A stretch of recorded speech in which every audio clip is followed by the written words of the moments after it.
공인중개사가 매도인과 협의되지 않은 내용을 마치 매도인의 의사인 것처럼 전달한 경우라면 이는 공인중개사의 권한을 벗어난 행위로서 신의성실 의무에 위반하게 됩니다. 공인중개사가 매도인과 협의되지 않은 계약 조건을 전달해서 매수인으로 하여금 가계약금을 송금하게 한 것은 공인중개사법에서 정한 손해배상 책임의 사유에 해당합니다.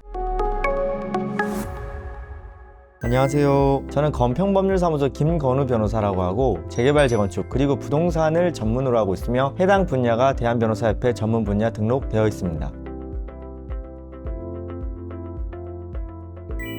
오늘은 다음과 같은 질문이 있었습니다. 변호사님, 가계약 단계에서 공인중개사가 매도인과 협의되지 않은 내용을 저에게 알려주었고 저는 이를 믿고 덜컥 가계약금을 보냈습니다. 공인중개사의 책임이 있을까요? 라는 질문입니다. 공인중개사는 중개행위를 하는 경우에 고의 또는 과실로 인해서 거래 당사자에게 재산상의 손해를 발생하게 한 때에는 그 손해를 배상할 책임이 있다는 것이 공인중개사법 제30조의 규정이 있습니다. 이러한 손해배상 책임은 반드시 계약이 체결된 경우에만 인정되는 것이 아니라 중개행위 과정에서 공인중개사의 고의 과실로 거래 당사자에게 손해가 발생한 경우에도 인정됩니다. 금일은 가계약 단계에서 공인중개사가 매도인과 협의되지 않은 내용을 전달하여 매수인에게 손해가 발생한 경우에 관하여 문의가 있어서 이에 관해서 한번 말씀을 드려보겠습니다. 신의성실 의무 및 확인 설명 의무에 대해서 말씀드려보면 공인중개사는 전문 직업인으로서 지녀야 할 품위를 유지하고 신의와 성실로서 공정하게 중개 관련 업무를 수행해야 합니다. 공인중개사는 자기가 조사 확인하여 설명할 의무가 없는 사항이라도 중개 의뢰인이 계약을 맺을지를 결정하는데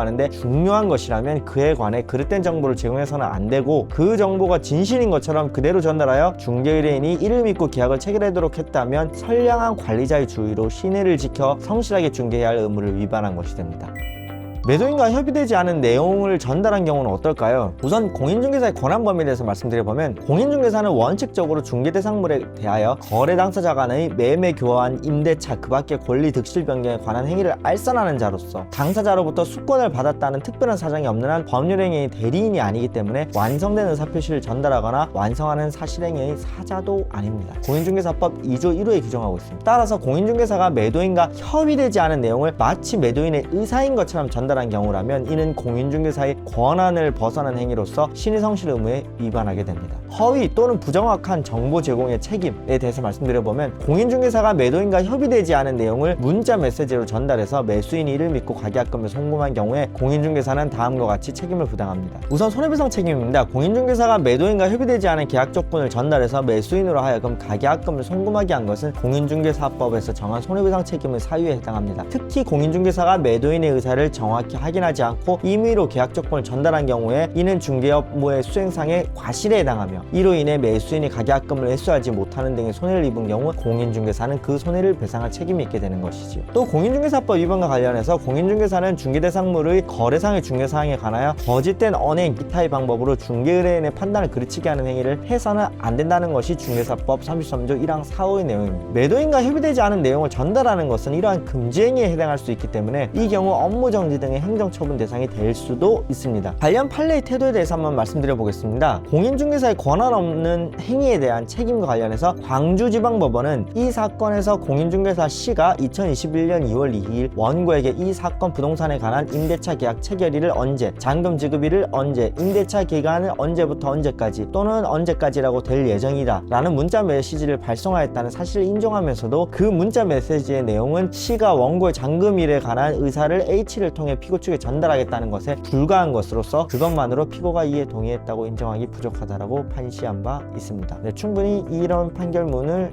참고해 보시면 도움이 되겠습니다. 또 공인중개사의 확인 의무 위반과 관련해서 서울중앙지방법원은 공인중개사인 피고들로서는 이 사건 분양권의 권리관계에 관해서 정확하게 확인해야 할 의무가 있음에도 소외인의 신분증과 공금계약서 등을 문자 메시지로만 받았고 불확실한 유선전화로 이 사건 분양권의 권리관계에 관하여 문의한 사실만으로 중개 목적물의 권리관계를 확인해야 할 의무를 다했다고 볼 수 없고 이 사건 재개발조합에 직접 가서 공급계약서의 진위나 이 사건 분양권의 권리관계를 조사해서 확정할 의무가 있다라고 판시한 것이 서울중앙지방법원의 판시 내용입니다. 또 인천지방법원은 이런 판시를 했어요. 피고는 공인중개사로서 임대인들과 공모해서 선순위 근저당권과 국세 체납 등으로 인해 교환 가치가 없는 이 사건 건물에 관해서 임차보증금의 상환이 가능한 것처럼 원고를 기망하여 원고로 하여금 이 사건 임대차 계약을 체결하는 등의 불법 행위로 결과로 원고에게 임대차 보증금 상당히 손해를 입혔다라고 판시를 하면서 피고는 개업 공인중개사로서 공인중개법에 따른 신의성실 의무를 위반해서 원고에게 손해를 가하였고 중개대상물을 확인하여 정확하게 설명하여야 할 의무에 위반하여 원고에게 잘못된 확인 설명서를 교부하는 등 공인중개사법 위반 행위를 하였다라고 판시를 한 바 있습니다.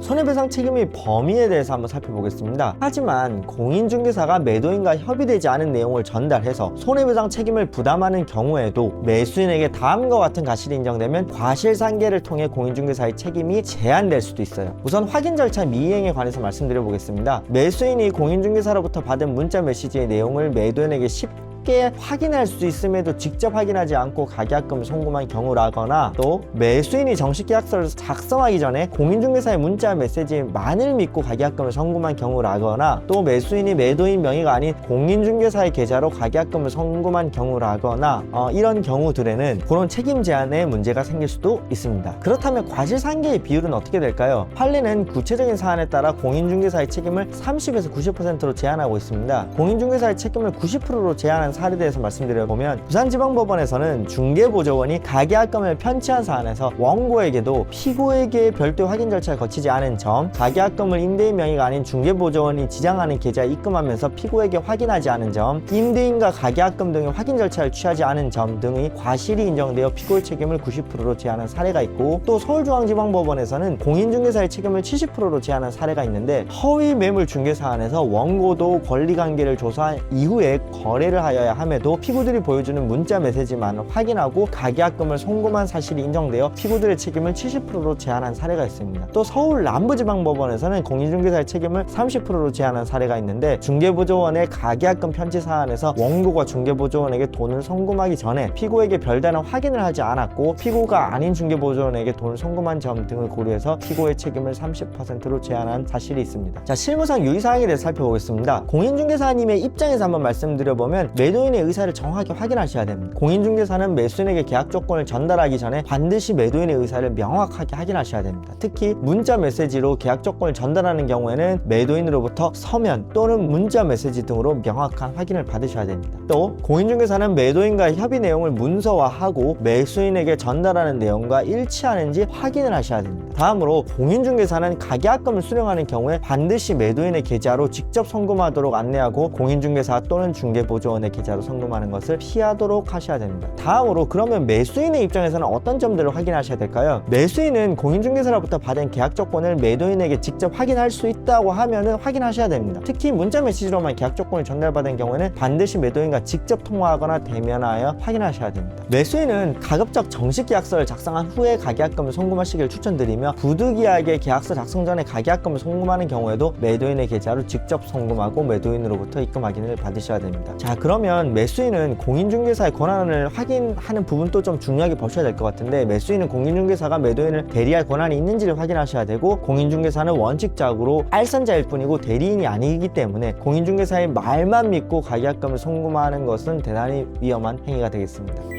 자, 이상의 점들을 한번 참고해 보시고 유사한 문제를 경험하고 계실 경우에 부동산 전문 변호사와의 상담은 당신 인생의 중대한 법률 리스크를 신속하게 해소시켜 줄 수 있을 것으로 믿습니다. 네, 본 유튜브 구독과 좋아요도 부탁드리면서 당법률사무소는 네이버 블로그 건평법률사무소를 운영하고 있습니다. 블로그에 들어오셔서 재개발, 재건축 그리고 부동산에 관련된 아주 유익한 정보들이 많기 때문에 많이 담아가실 수 있으면 좋겠습니다. 네, 이상입니다. 감사합니다.